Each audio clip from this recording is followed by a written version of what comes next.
गए। उनकी ख्याति चंदन की सुगंध बन के फैलने लगी। वो जहां जाते हजारों की भीड़ इकट्ठी हो जाती। वो बोलते तो लोग सांसें थाम के सुनते। उनके जीवन, उनके आचरण की मिसालें दी जाने लगी।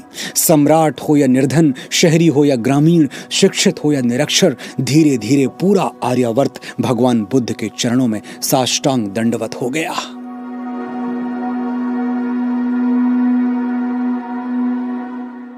बुद्ध को घर छोड़े हुए 12 साल बीत चुके हैं।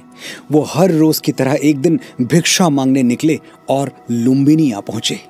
संजोग देखिए, जिस चौखट के सामने उन्होंने अपना भिक्षा पात्र निकाला वो रानी यशोधरा का महल था, कभी स्वयं बुद्ध का घर।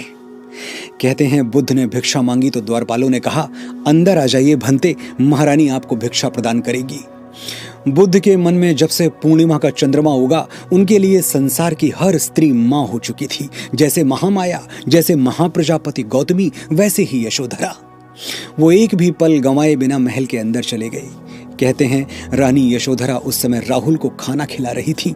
उन्होंने पलट के देखा, पैरों में खड़ाऊ, दाहिने कंधे पर एक झोली, हाथों में भिक्षा पात्र, शांत चेहरा, होठों पर हल्की मुस्कान, गेरुए रंग में रंगा एक भिक्षु खड़ा है। अरे, ये तो वही है जो एक रात अंधेरों में कहीं खो गए थे।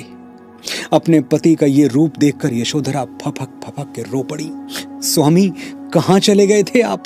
राजमहल की प्राचीरों से लेकर लुम्बिनी की गलियों तक कहां कहां नहीं ढूंढा मैंने आपको, लेकिन आप नहीं मिले। जिस दिन आप गए थे ये राहुल मात्र एक दिन का था, आज 12 वर्ष का हो चुका है। अक्सर पूछता है, पिताजी कहाँ गए, कब आएंगे, आएंगे भी या नहीं आएंगे। मैं उत्तर नहीं दे पाती स्वामी। मेरी छोड़िए, आपको कभी अपने बेटे की याद नहीं आती? यशोधरा के सवालों में विरह भी था और 12 वर्षों की वेदना भी। वो बोलती जा रही थी, बुद्ध सुनते जा रहे थे। स्वामी, आपका जीवन महाकाव्य है, वो महाकाव्य जिसके आगे आज सारा संसार नतमस्तक है। मुझे गर्व है स्वयं पर कि मुझे आपकी सेवा करने का सुअवसर मिला, मैं आपकी प्रेम पात्र बन सकी।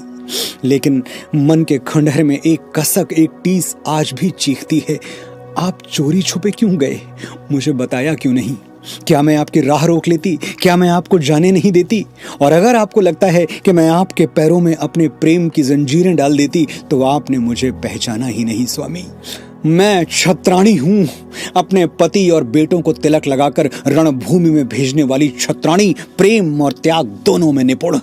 आप मुझे अपने साथ ले जाते तो सीता की तरह जंगलों में आपकी सेवा करती, और नहीं ले जाते तो उर्मिला की तरह इसी चौखट पर आपके इंतजार में अपनी सांसें खर्च कर देती, लेकिन कभी आपसे शिकायत नहीं करती। आज मेरी आंखें बह रही हैं, इसलिए नहीं कि आप मुझे छोड़ के चले गए, इसलिए क्योंकि आप मुझे बिना बताए चले गए। आपने मेरे प्रेम पर भरोसा नहीं किया। एक बार कह के तो देखते।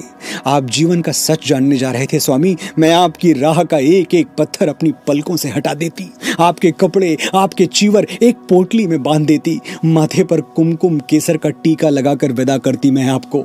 जाते समय यदि मैं आपके पैर छू पाती और आप इन अभागे हाथों को छू लेते तो मेरा जीवन धन्य हो जाता। मैं आज तक समझ नहीं पाई स्वामी, जिसे पाने के लिए आप रात के अंधेरों में चोरी छिपे जंगल चले गए, क्या उसे महलों में रहकर नहीं पाया जा सकता था? यशोधरा नदी की धारा की तरह बोलती जा रही थी और बुद्ध किसी मौन शिला की तरह सुनते जा रहे थे। कहते हैं यशोधरा के सवालों में एक पहर बीत गया और अंत में उस बिरहन ने तड़प के कहा, कुछ बोलते क्यों नहीं स्वामी, कुछ तो उत्तर दो। बुद्ध ने यशोधरा के आगे सर झुका लिया और हाथ जोड़ के बोले, जो गया था वो तो आया ही नहीं माते, भिक्षाम देहि। यशोधरा की आंखें अब तक सूख चुकी थीं, लेकिन बुद्ध की इस एक पंक्ति से उसकी आंखों में फिर से घटा छा गई। एक बार फिर आंसुओं के बांध टूट गए। प्रेम और विरह की ऐसी बाढ़ थी ये, जिसमें डूब के यशोधरा यशोधरा नहीं रही।